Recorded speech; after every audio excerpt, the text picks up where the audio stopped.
बिस्मिल्लाहिर्रहमानिर्रहीम।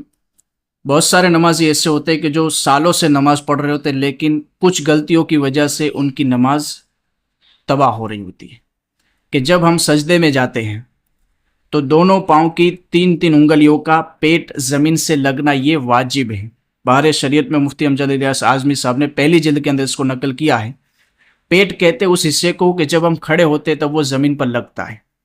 जैसे ये हमारे पाँव है तो ये जो हिस्सा नीचे वाला ज़मीन से लगा इसको कहते हैं उंगली का पेट।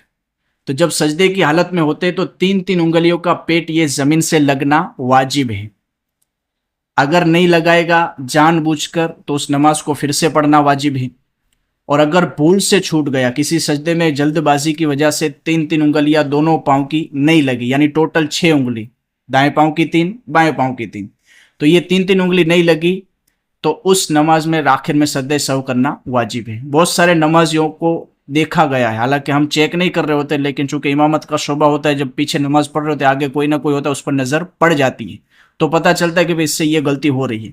तो अगर ये हालत है तो इससे आज ही तौबा कर ले और जितनी नमाज इस तरह पढ़ चुके हैं गलती की वजह से उसको दोहराना वाजिब है। जी हाँ, उस नमाज को फिर से पढ़ना वाजिब है।